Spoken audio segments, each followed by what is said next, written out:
উচ্চ আদালত এবং অধস্থন আদালতের বিচারকদের নির্লিপ্ত প্রত্যক্ষ সহযোগিতায় এই দায় এড়াতে পারেন না।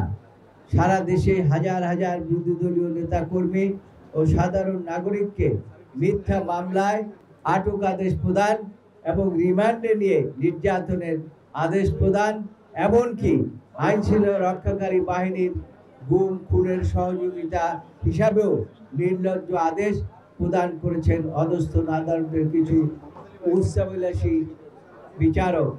তাদের অধিকাংশের বিরুদ্ধে ঘুষ, দুর্নীতি, সুনির্দিষ্ট অভিযোগ রয়েছে।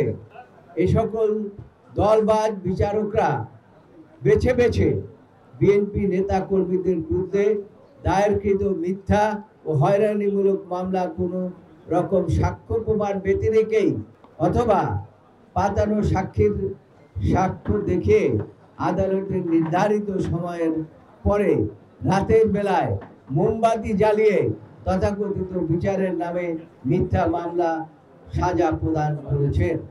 এ ধরনের কোনো বিচারকের বিরুদ্ধে কোনো ব্যবস্থা গ্রহণ করা হয়েছে বলে আমাদের জানা নাই, দেশের কোথাও না, পৃথিবীর কোথাও না। অথচ এই দেশে আইনের শাসন প্রতিষ্ঠা এবং মানবাধিকারের প্রতিষ্ঠার জন্য এ সকল দল ও দুর্নীতিবাদ বিচারককে অপসারণ ছিল অতীব জরুরি। দুর্ভাগ্যজনকভাবে তা আজও করা হয়নি। বাংলাদেশে গণতন্ত্র পুনঃপ্রতিষ্ঠা, আইনের শাসন, মানবাধিকার রক্ষায় আমরা অবিলম্বে উচ্চ আদালত এবং নিম্ন আদালতের ফ্যাসিবাদের দোষর ও চিহ্নিত দুর্নীতিবাজ এবং দলবাজ বিচারকদের অপসারণ দাবি করছি। পাশাপাশি বাংলাদেশের বিচার বিভাগ গণতন্ত্র ধ্বংসের মূল কারিগর সাবেক প্রধান বিচারপতি জনাব ABM খায়রুল হককে অবিলম্বে গ্রেপ্তারের এবং বিচারের মুখোমুখি করতে হবে।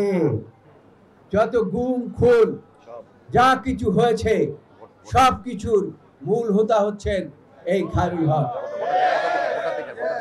কাজেই তার বিচার অবশ্যই হতে হবে এবং না হলে পরে জনগণ তার বিচার করবে অবশ্যই।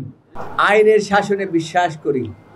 আইনজীবীরা আইনের শাসন, মানবাধিকার, গণতন্ত্রে বিশ্বাস করে এবং বিচার বিভাগ স্বাধীনভাবে দায়িত্ব পালন করুক, এটাই চায়। আমরাও সেটাই চাই এবং আমরা এতদিন অপেক্ষা করেছিলাম যে তারা এই বিষয়ের উপরে আইন মন্ত্রণালয়, স্বরাষ্ট্র মন্ত্রণালয় প্রয়োজনীয় ব্যবস্থা গ্রহণ করবেন। প্রয়োজনীয় ব্যবস্থা গ্রহণ করেননি বলেই আজকে আপনাদের সামনে আমাদের উপস্থিত হতে হয়েছে।